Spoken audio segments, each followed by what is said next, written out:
Greetings, friends and fellow cigar boss guitar enthusiasts. Del Puckett here with what might be either the most boring video I've ever made or the most informative video I've ever made. You decide. I get frequently asked questions. What gauge string or what gauges of strings are these and what's the tuning? And as you know, there are no answers. There's people, everybody has a preference number one, string gauges number two, songs they're going to learn number three, chord charts number four, ear tuning number five. I mean, there's so many ways that you can tune. For the sake of this video, we're going to be tuning our guitar to E, okay? EBE. Okay, you all know that every single cigar box guitarist gets asked the same question over and over and over and over again. What strings do you use and what's the tuning? What's the gauge? To which we all know that there are no rules. You can use whatever strings that you want. I highly recommend trying all different kinds of strings and different kind of tunings and experiment, and don't let it be an issue. Just try to remember what strings you like. I mean, that's kind of the main thing. I do kind of have a default string setting. The gauges are 0.044, 0.034, subject to change, and 0.026. And those are the G, D, G strings. And you guys know I typically like to tune down to EBE. That's just kind of my go-to thing. It doesn't mean it's right or wrong. I mean, I've got all sorts of different string packages in here, so I'm gonna practice what I preach on this thing here. I'm going to be trying all sorts of different. In fact, on the next build, I'm going to be using these Shane Spiels here. The reason being is because I'm curious on these gauges of strings here, with how they're going to intonate. I'm curious with this middle one here. So I'm going to actually experiment in this video here. So typically, like I said, I use the 0.044. 0.034 and the 0.026. See, I gotta look at it every time because I can't memorize it. But I'm gonna start memorizing it now because I'm gonna take the middle two, or the middle gauge, 0.034, and I'm gonna drop it down to 0.032. And the reason being is because when I intonate, I got it right here. Okay, so this is where I need you all to pay attention, guys, right here. This is crucial here. I'm talking about intonation now. So intonation is when you take your saddle, you tune up to the note you have. You're looking at a tuner, right? So you're going by the tuner. You tune it up to whatever note. In this case here, we're doing E.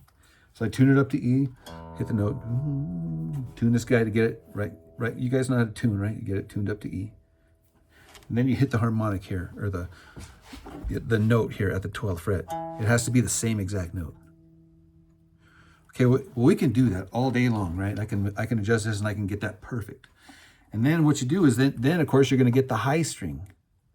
So you do the same exact procedure, and when you do that, you find out that you're actually in a little tilt here.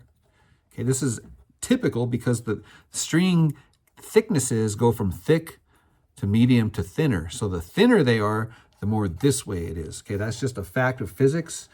I don't fully understand it, but I realize it exists, and that's why this guy is always at an angle. Here's the problem. Okay, so I can intonate the high string and the low string, get them both dialed in perfect, but this middle one is always a little bit flat when I hit this note here. It's not a big deal. I can just stretch it just a little bit, ever so slightly, and get it to be in perfect tune. But when I hit that note, according to the tuner, it's just a little bit flat. And it's like, and I can hear it. It's like, so, I'm always wiggling to cover it up or whatever, right? But there's the middle string is always flat on these bar chords, right? So I'm going to take this middle string, which is 0.034. I'm going to tune it, take it off, and replace it with a 0.032. Now, that's all I get. So now I just need to find a 32 string. So I looked through all of my string gauges. I got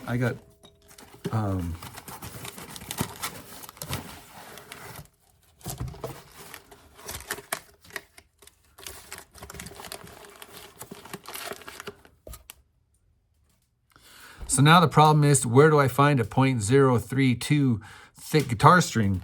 So I went to the Cigar box. It's got all of these guitar strings in here. And found one. So these here are the 42 to 9. They're electric guitar strings. And sure enough, man, this A string here is a .032. So we're gonna bust this guy out and put this on right now. Off with the old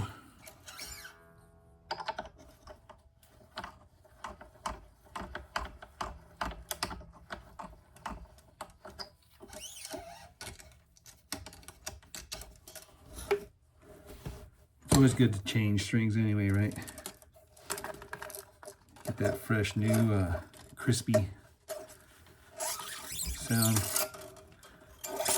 That we're gonna have a nice crispy sound on the inside and then a dirty, grungy sound on the outside.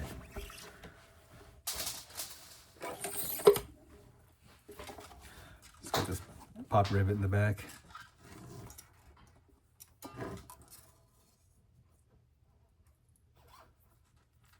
It's like threading a needle.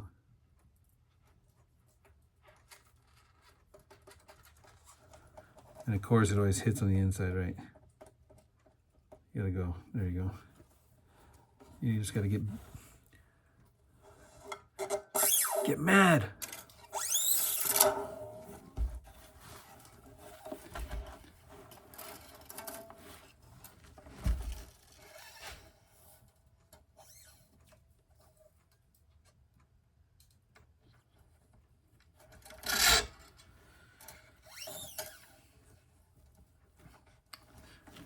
Helps to have these guys, right?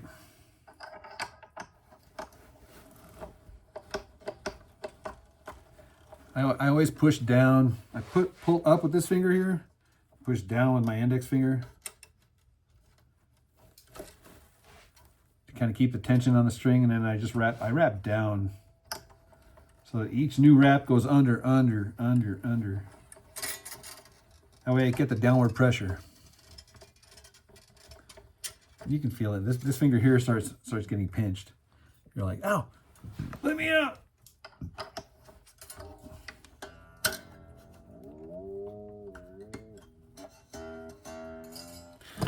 And then of course I got to go around the string guide.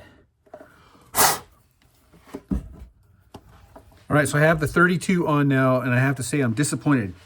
I got the harmonics on the top string and the high string, both to be perfect with the tuner. And then I got the B string harmonic and then hit the note and it's a little bit flat. So I got to stretch it to get it to be in tune, right? Again, so that was my first attempt, was to go down 2 gauges to .032, and now I have worse intonation. It's farther out than it was with the standard 34. So now we're going to take this bad boy off and I'm going to put on the 36. So I'm going to go the other direction to see if I can get the intonation to dial in. Okay, so now this is the 36 wound. And again, tune it up to do the same thing. Rinse, repeat. And now the B harmonic, and it's still a little bit flat. So I just have to bend it again. It's not so bad this time. It's a little better. So I think I can even go even thicker on this string here. I'm going to try that next. But here's a workaround. So if you want the note to be right, then you intonate it a little bit sharp. So that when you put your finger down, it's a little bit flat. Does that make sense? So you tune so that flatness right there is actually in tune.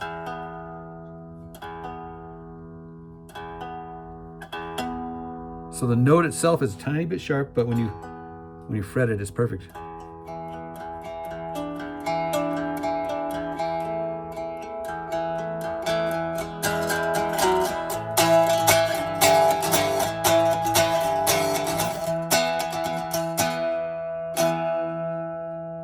Again, you gotta just give it a little something. Pretty close, but still not exactly 100% perfect. So anyhow, that's it for this video, guys. I know what a lot of you are saying. If you just get yourself one of these dadgum things, and you can shoot this guy up a little bit further, and then you don't have to worry about finding the right string gauges. But this video is about identifying the correct string gauges. And I know somebody's done the work because all these packs, I guarantee you, all these string packages, you know, the reason why the gauges are the way they are is because of intonation and tension and tunings and all that stuff. So I know that stuff is important. So you just got to figure it out for yourself.